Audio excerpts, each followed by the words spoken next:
yang membaca dan mendengarkannya mendapatkan pahala dari Allah Subhanahu wa taala. Kemudian selanjutnya dilanjutkan ke acara ini, yaitu ceramah oleh Bapak Ustadz Kristianto M.A. dengan tema pengajaran fikih muqaranah atau perbandingan selama 45 menit ke depan, dan setelah itu melanjutkan dengan tanya jawab selama 15 menit.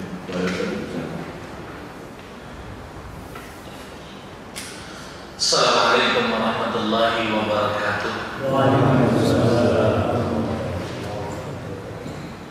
Alhamdulillah wa kafa wa salatu wa salam ala sayyidina Muhammadin Mustafa wa ala alihi wa sahbihi wa mawala. Subhanaka la ilma lana illa ma 'allamtana innaka antal alimul hakim. Segala puja puji syukur kita ucapkan kehadiran Allah Subhanahu wa taala,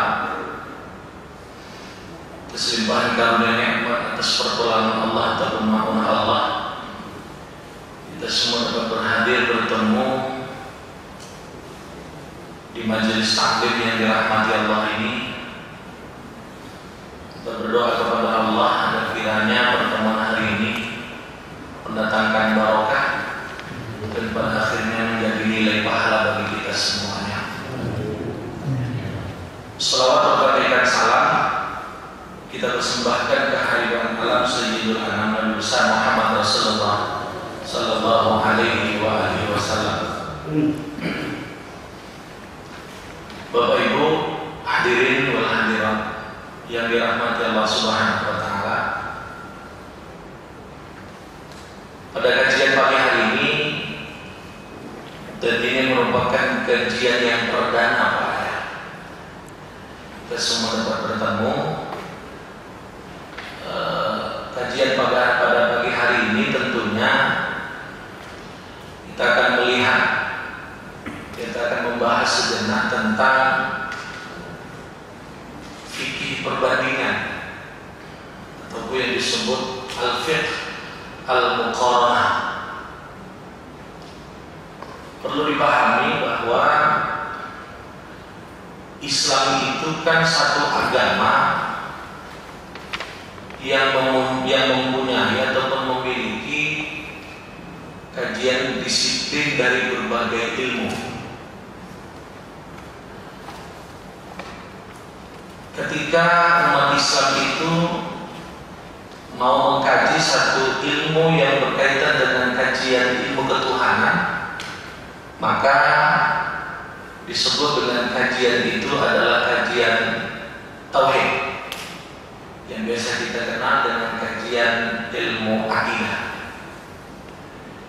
Ketika umat Islam mau mengkaji spesialisasi tentang akhlak, baik akhlak kita kepada Allah ataupun akhlak kepada sesama manusia, maka Islam itu memberikan satu ilmu yang disebut dengan ilmu tasawuf.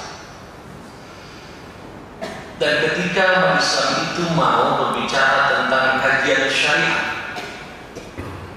maka spektrum yang bisa kita lihat ada satu kajian yang cukup menarik, yang itu bisa kita lihat dengan kajian yang disebut dengan kajian fikih. Hal ini atau ketiga hal ini menjadi satu mainstream, satu kesatuan yang cukup integratif bagi kita semua, dan memang inilah yang diharapkan dalam Islam itu sebenarnya. Ini tentunya tidak terlepas dari hadis Nabi Sallallahu Alaihi Wasallam yang bisa dirujuk dalam kitab Sahih Muslim ataupun kitab-kitab Sahih yang lainnya, bahwa memang Nabi memberikan keterangan kepada kita, Islam itu kan dibina atas tiga hal, atas syariat, atas tasawuf, dan atas akidah. Nah, kalau berbicara tentang masalah fikih, bisa kita lihat dari kajian yang disebut dengan fikih perbandingan. Fikih perbandingan ini tentunya tetap beracuan kepada yang kita kenal dengan istilah mazhab. Mazhab itu kalau kita lihat dilihat secara dasar ataupun secara umum itu adalah satu aliran ataupun disebut dengan satu sekte. Dengan demikian, maka sebenarnya ketika berbicara mazhab bukan identik dengan kajian fikih saja. Kalau berbicara tentang kajian tasawuf ada namanya mazhab tasawuf. Seperti Al-Ghazali, Ibnu Arabi, kemudian ulama-ulama yang lainnya. Tapi ketika berbicara tentang masalah akidah, itu juga ada istilah yang disebut dengan istilah mazhab. Ada yang disebut dengan mazhab Mu'tazilah, Al-Khawarij, kemudian mazhab Al-Asy'ariyah, Al-Maturidiyah dan lain sebagainya. Dan spektrum dalam kajian fikih itu juga kita kenal dengan istilah mazhab. Maka pada hari ini spesifikasi kita tarik kepada yang disebut dengan mazhab yang identik dengan kajian fikih. Kaplingannya, peranannya adalah kajian fikih. Kalau kita lihat apa itu mazhab menurut istilah fikih, yakni pemahaman dan pendapat yang dilalui oleh seorang mujtahid dalam menetapkan suatu hukum Islam dari sumber Al-Quran dan hadis. Maka dengan demikian istilah mazhab ini muncul itu adalah berkat ijtihad para ulama terhadap Al-Quran dan hadis. Mazhab itu adalah bentuknya penafsiran. Maka konsekuensinya ketika berbicara mazhab fikih, maka banyaklah muncul perbedaan pendapat di kalangan para ulama. Dengan demikian, maka yang namanya kajian fikih itu tidak ada sesuatu yang final. Karena memang Allah sudah mendesain apa yang ada di Al-Quran dan apa yang ada di dalam Al-Hadis itu memang sengaja dibuat Allah bagaimana Al-Quran dan Hadis itu bisa digali oleh para umat Islam yang cukup berkompeten terhadap ilmunya. Itulah istilah yang disebut dengan mazhab. Maka kalau kita lihat dengan demikian, mazhab itu muncul dari adanya penafsiran para ulama terhadap dalil Al-Quran dan hadis Nabi Sallallahu Alaihi Wasallam. Ibu-ibu yang di luar sana paham nggak? Ini ngaji kalau jam-jam segini kan emergensi Pak Bu ya. Nah, ini tapi insya Allah paham ya Bu ya. Ya mudah-mudahan terlalu banyak tunduknya itu bukan berarti ngantuk ya Bu ya. Insya Allah tunduk itu adalah paham gitu, insya Allah. Kalau bapak-bapak kita sudah yakin insya Allah. Nah, Bapak Ibu yang dirahmati Allah Subhanahu wa taala, kita lihat dulu perkembangan sejarah mazhab ini. Sejarah mazhab ini kalau kita lihat itu bisa dibagi kepada beberapa hal. Pertama pada masa Rasulullah Sallallahu Alaihi Wasallam dan pada masa Khulafaur Rasyidin. Perlu dipahami kalau waktu Nabi masih hidup, Nabi ini kan sebagai tempat pengaduan. Bisa dikatakan Nabi sebagai payung hukum terhadap permasalahan-permasalahan yang muncul di waktu itu. Sehingga ketika para sahabat menemui beberapa masalah, mereka langsung mengadu, mereka langsung bertanya kepada Nabi Muhammad SAW, sehingga Nabi Muhammad memberikan putusan hukum. Maka dengan demikian, dengan adanya keputusan Nabi itu, maka yang kita kenal dengan istilah adanya hadis. Nah, hadis ini kan mainstreamnya juga banyak. Ada yang disebut dengan hadis qauli, hadis fi'li, hadis taqriri.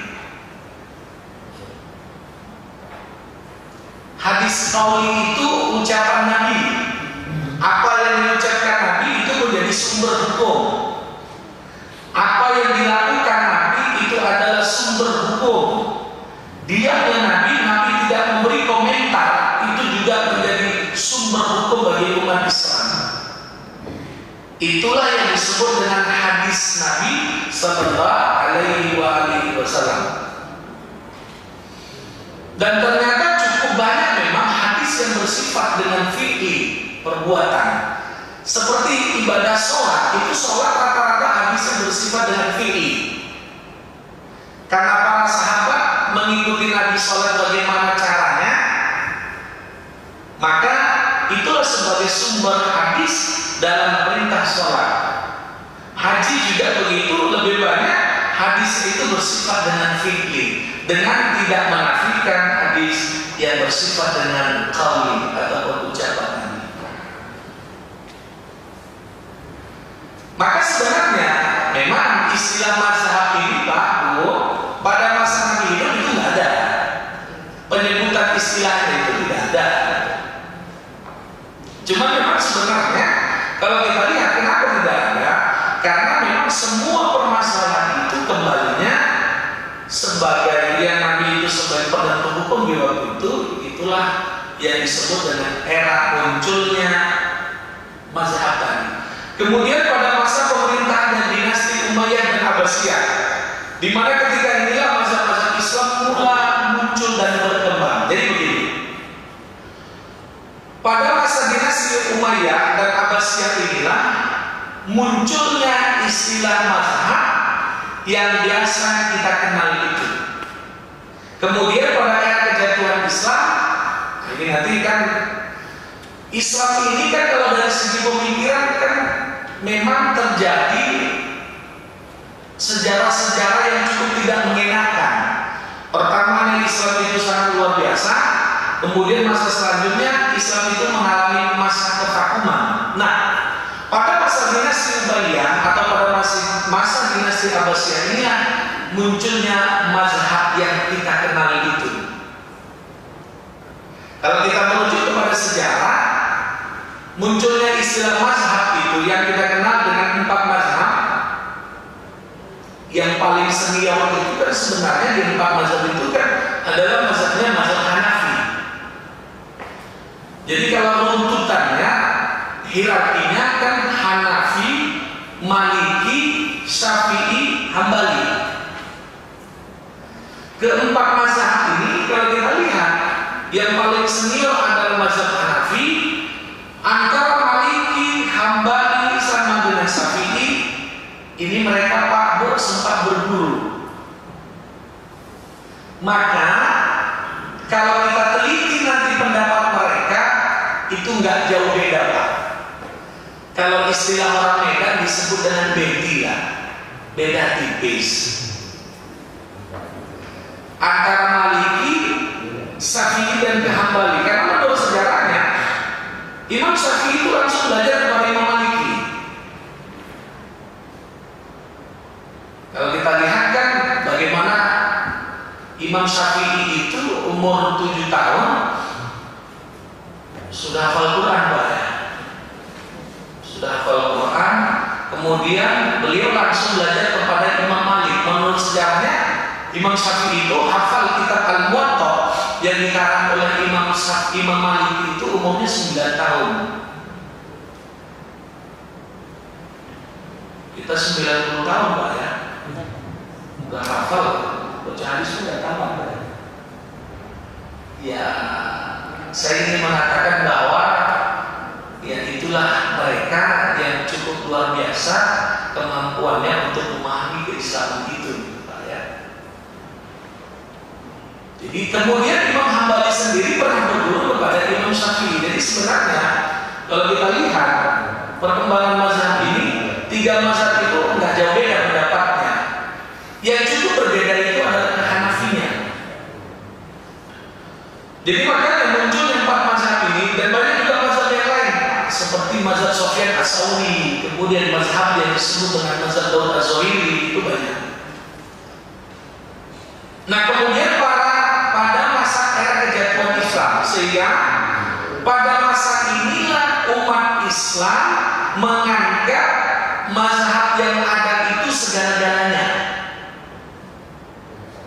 Inilah pemahaman yang cukup salah yang dialami umat Islam pada waktu itu, sehingga munculnya mazhab ini menjadi momok bagi mereka sendiri. Kenapa?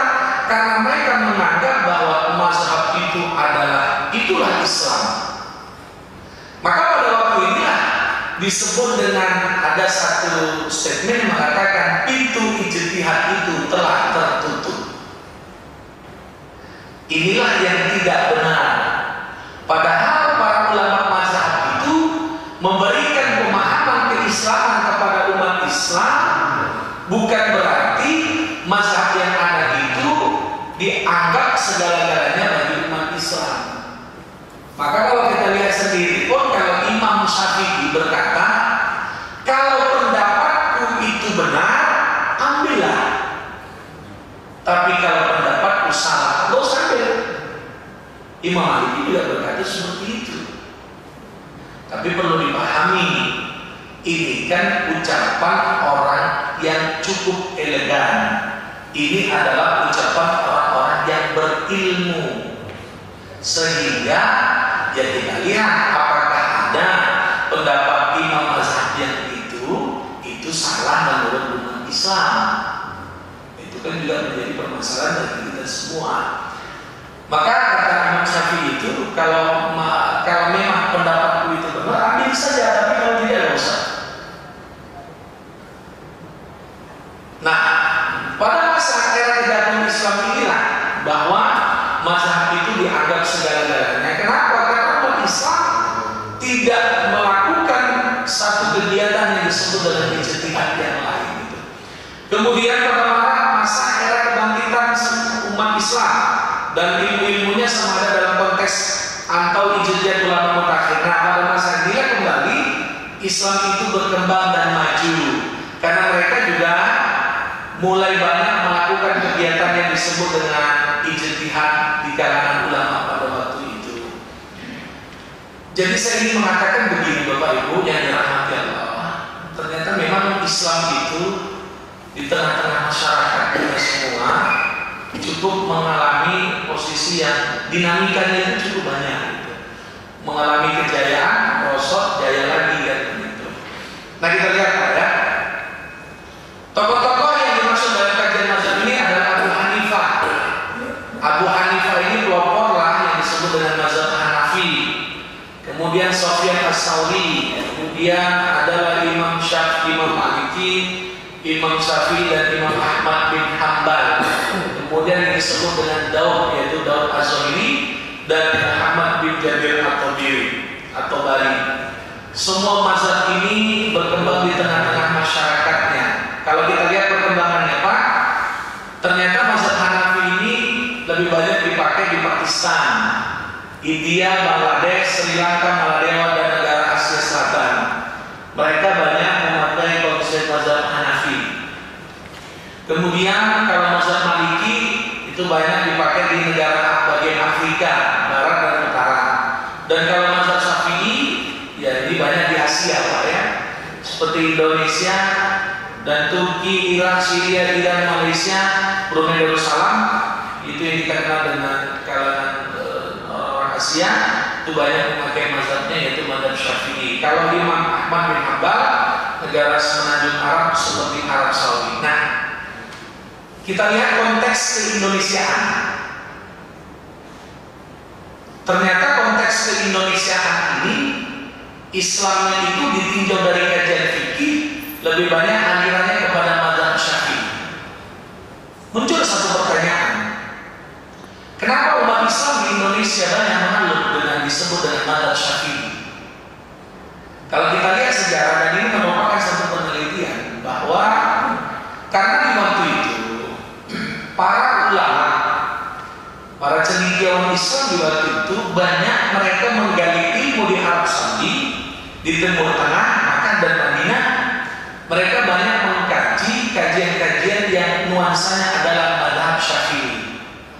Pulang mereka dari belajar ke Timur Tengah, itulah yang mereka peroleh mazhab Syafi'i sehingga diamalkan ataupun dipraktikkan ataupun diberikan kepada para orang-orang Indonesia di waktu itu, sehingga berkembanglah mazhab Syafi'i ini menjadi satu hal yang cukup besar di Indonesia dengan tidak menafikan mazhab yang lainnya.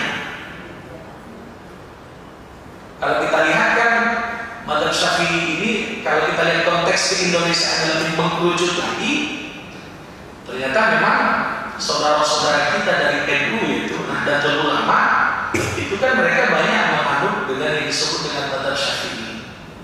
Satu penelitian yang saya sudah ungkapkan jelas, ternyata memang Nahdlatul Ulama dari spektrum dari pengamalan kesehari-hariannya itulah mereka banyak mengamal yang disebut dengan menganut mazhab Syafi'i. Kita lihat banyak Pak, Bu, kalau lihat di pesantren-pesantren mereka kan kitab mazhab Syafi'i itu kan cukup banyak. Bisa dikatakan hampir 90-100% Pak. Kitab-kitabnya itu rujukan-rujukan adalah mazhab Syafi'i. Dan ini memang tidak terlepas dari pendiri-pendirinya sendiri. Kalangan-kalangan ulamanya banyak menganut mazhab Syafi'i. Oleh karena itu tidak menjadi satu otoritas tertentu, tidak ada satu pemaksaan tertentu bahwa mazhab Syafi'i itu yang dipakai orang-orang Islam di Indonesia. Itu tidak ada satu paksaan. Itu bergulir dengan sebagaimana adanya yang disebut dengan sunnatullahnya seperti itu. Ya, kalau kita lihat kan di Indonesia kan kebanyakan seperti itu. Sehingga ya itulah dia adanya gitu. Ya, dari kalangan saudara-saudara kita Nahdlatul Ulama. Tapi kalau Muhammadiyah sendiri kan itu tidak. Dawang Raharjo sendiri dalam satu penelitiannya, dan saya ungkapkan juga dalam satu penelitian saya dalam bentuk disertasi Pak, bahwa Muhammadiyah ini kan tidak berpaham kepada 4 mazhab itu. Ada satu penelitian saya Pak, alhamdulillah, dan ini baru kita sidangkan kemarin. Mohon doanya, insya Allah bulan Ahmad ini saya sudah bisa promosi ke dokter Pak. Ya Pak ya. Kebetulan disertasi saya itu khusus bicara tentang kebebasan bermazhab. Kebebasan bermazhab tentu karena konteksnya keindonesiaan, saya ambil tentang sepertinya undang-undang wakaf. Saya ingin mengatakan bahwa mazhab yang ada di Indonesia ini cukup banyak, tapi memang secara sunatullah, secara seleksi alam natural, bahwa umat Islam ini banyak menganut mazhabnya adalah mazhab di Indonesia ini mazhabnya adalah mazhab Syafi'i dengan tidak menafikan mazhab yang lain. Maka sebenarnya kalau kita lihat ternyata sampai kapanpun dalam hal-hal yang sifatnya prinsipil itu sama antara NU dengan ulama-ulama yang lainnya itu sama. Karena kalau kita lihat di Indonesia ini cukup banyak ormas yang ada di Indonesia seperti Muhammadiyah, NU, kemudian Persis. Persis ini kita kenal adalah tokoh ulama sentralisasi itu Hasan Bandung. Itu lebih ekstrim lagi kan dalam segi bermazhab. Kemudian juga ada Al-Irsyad dan lain sebagainya. Itu kan ormas Islam di Indonesia yang lebih melihat konteks Indonesia. Nah, kemudian daripada itu, memang kalau cukup banyak memang kajian-kajian mazhab Syafi'i di Indonesia itu tadi Pak, saya ingin mengatakan tidak ada satu otoritas tertentu yang memaksakan umat Islam di Indonesia ini mesti bermazhab Syafi'i. Itu nggak ada apapun ya, itu seleksi alam. Apalagi bicara tentang kenegaraan kita, nggak ada haknya untuk melarang orang beragama memakai mazhab A, B, dan C kan seperti itu.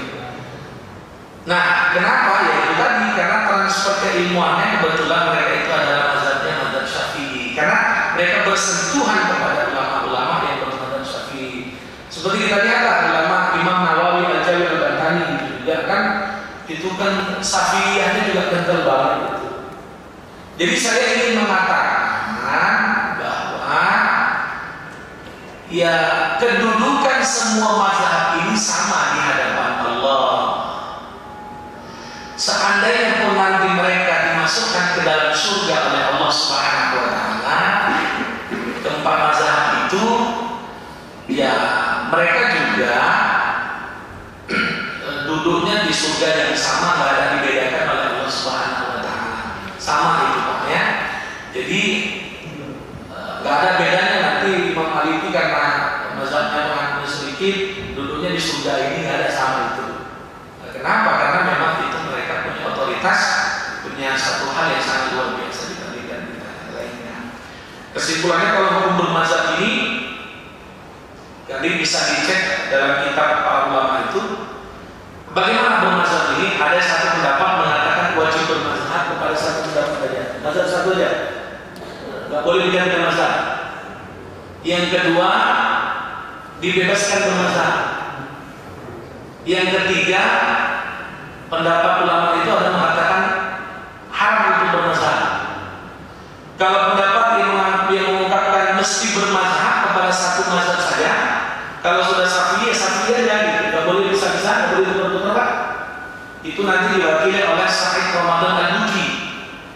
Dalam bukunya ada, kemudian Al-Amidi, itu As-Suki, itu mengatakan wajib kepada bermazhab satu pendapat. Jadi kalau selama hidup kita mazhabnya Syafi'i, ya Syafi'i aja. Itu pendapat yang cukup saklek lah begitu. Ada pendapat yang kedua bebas. Nah, bebas mazhab ini banyak yang diungkapkan diantaranya oleh Imam Al-Qaradawi, itu juga mengatakan boleh aja kita pindah-pindah mazhab. Artinya ketika umat Islam itu butuh pindah ke mazhab yang lain, itu silahkan. Itu yang disebut dengan istilah bebas mazhab. Sehingga kalau sholat subuhnya mau pakai kunut atau nggak pakai kunut, silahkan. Tapi kalau sholat subuhnya 2 rakaat, ya wajib. Tapi kalau 1 rakaat nggak ada mazhab yang 1 rakaat. Saya cek memang nggak ada subuh 1 rakaat itu nggak ada. Itu mazhabnya mazhab selera sendiri ya kajian. Jadi seperti itu. Kemudian yang ulama yang mengatakan anti bermazhab, dilarang keras bermazhab. Itulah termasuk pendapat Hasan Bandung, Hasan itu. Kemudian juga pendapat Ibnu Hazmin itu dilarang kita mengikuti satu mazhab, jadi beda. Tidak usah bermazhab sama sekali gitu. Nah, bagaimana hukum bermazhab itu tadi sudah. Ini sekedar pengantar ya. Kemudian daripada itu, saya ingin mengatakan bagaimana konteks bermazhab di Indonesia ini. Ada satu istilah begini yang cukup menarik yang harus kita kedepankan. Ra'yuna shawab wa yahtamilu khata', atau kebalikannya ya ra'yuna khata' wa yahtamilu shawab. Artinya pendapat kita itu benar tapi kemungkinan salah. Pendapat kita salah itu kemungkinan benar. Inilah menunjukkan bahwa yang namanya kajian fikih itu sangat memungkinkan itu terjadi perbedaan pendapat. Sehingga bagi umat Islam itu yang cukup bijak, kita menikmati saja. Tidak usah egosentris dalam segi kependirian bermazhab itu, karena yang terpenting bagi kita adalah ketika satu pendapat itu legal sifatnya, silahkan. Karena bagaimanapun kalau kita lihat melihat Islam ke Indonesia ini, saya pernah mengatakan bahwa kalau kita melihat Islam Indonesia ini seperti kita melihat taman bunga yang cukup indah. Disitulah bunganya berwarna-warni, ada yang merah, ada yang hijau, ada yang kuning. Itulah seperti kita Islam di Indonesia ini, dan itu banyak mazhab yang kita anut. Sehingga tidak bisa kita menjadi satu warna di Indonesia ini, tidak akan mungkin. Tapi yang penting bagi kita adalah silakan kita mengikuti mazhab yang ada, jangan dipaksakan orang lain mengikuti mazhab kita. Itu yang tidak bijak namanya Pak. Ini dalam rangka untuk elegan, untuk dewasa dalam mengikuti perkembangan mazhab itu. Sampai di sini Pak Bu, sekedar berangkat. Kalau ada yang mau kita diskusikan silakan. Silakan Pak. Ya mungkin dari beberapa atau juga yang punya pertanyaan dari ibunya.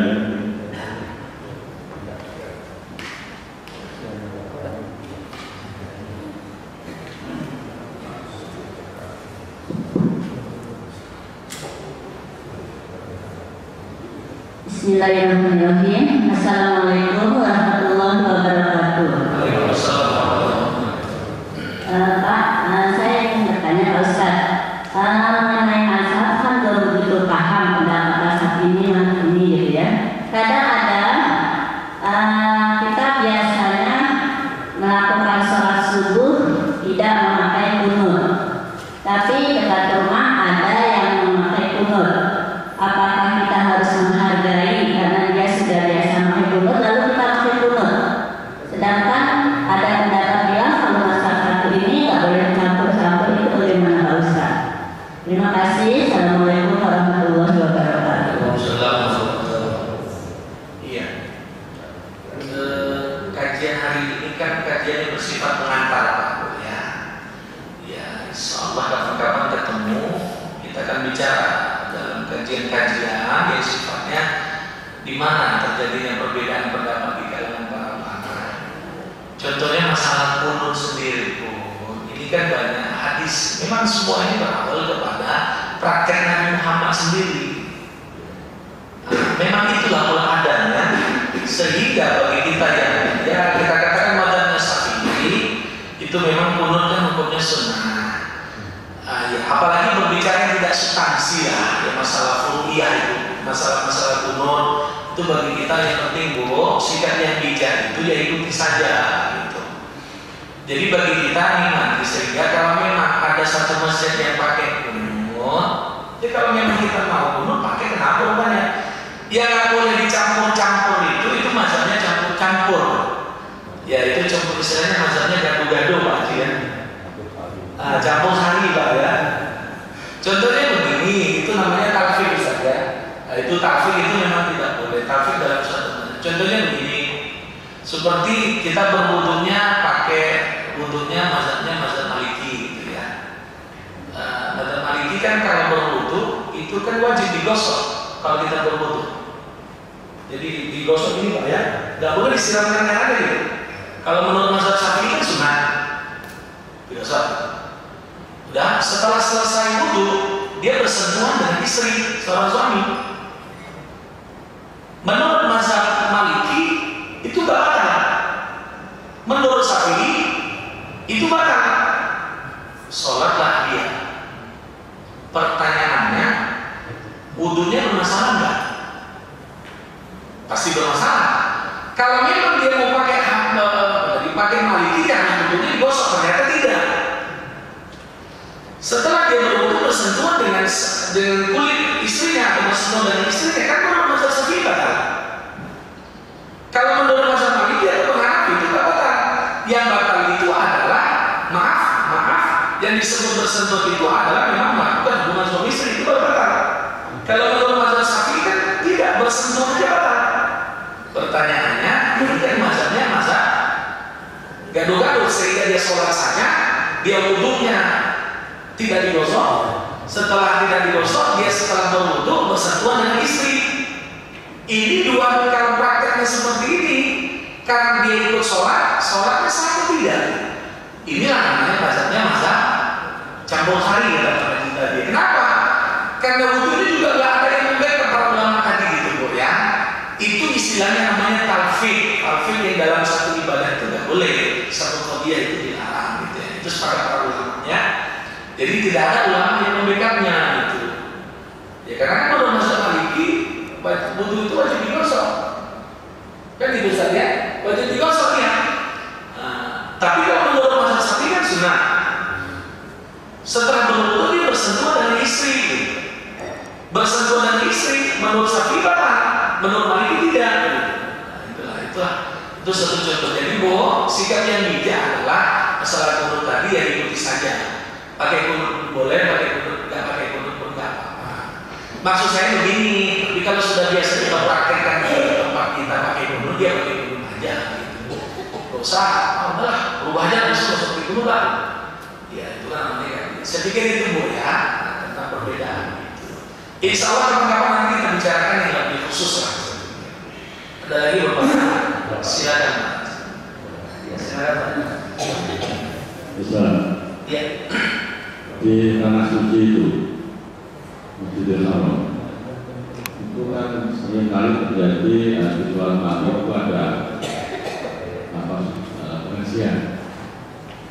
Salah satu pengalaman saya menghadiri pengajian,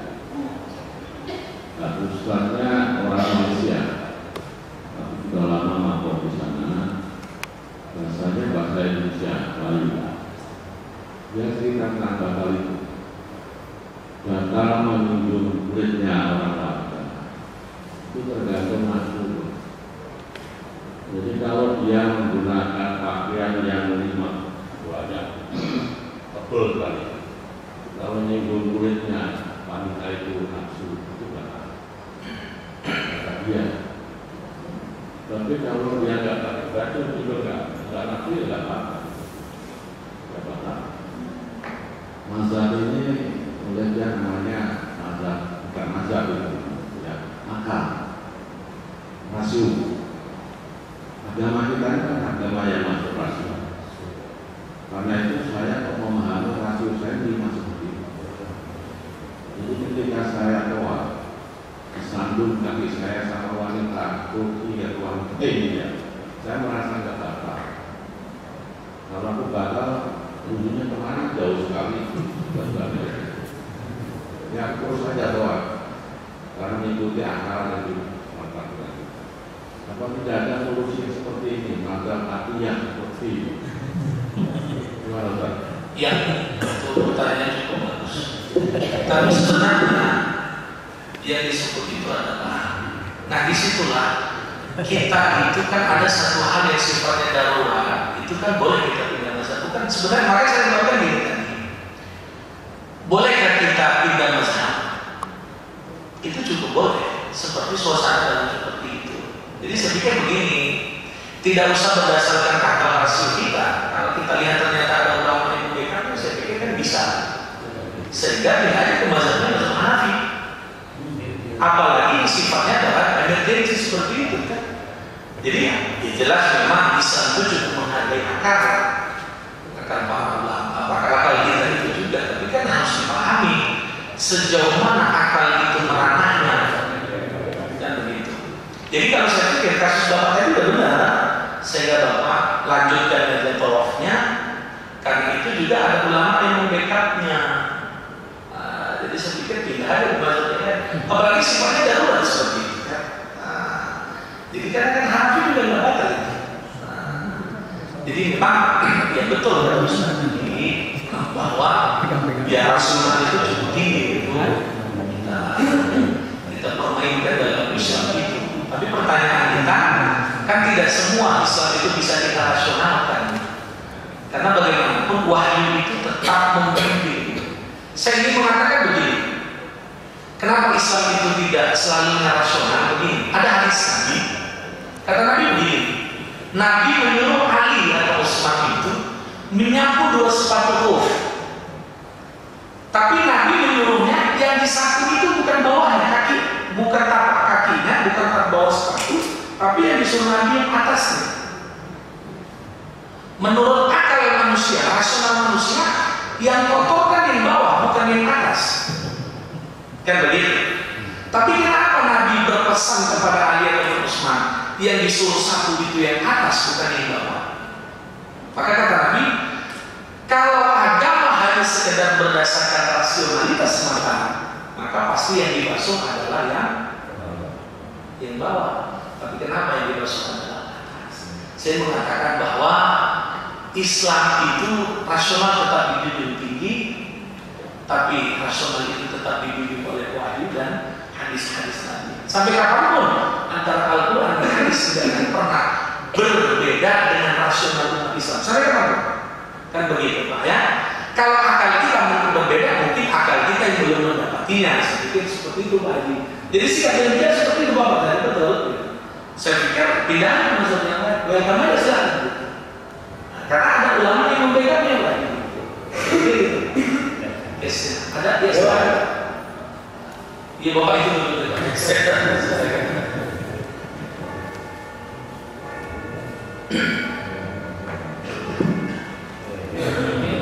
Assalamualaikum warahmatullahi wabarakatuh. Saya ada yang jawab. Dari saya kecil itu nggak ada cerita tadi hari ini masa Syafi'i atau bukan. Ya di Indonesia ini saya kira di mana-mana orang juga nggak cerita. Ini yang saya ajarkan ini masa Syafi'i. Nggak ada cuma.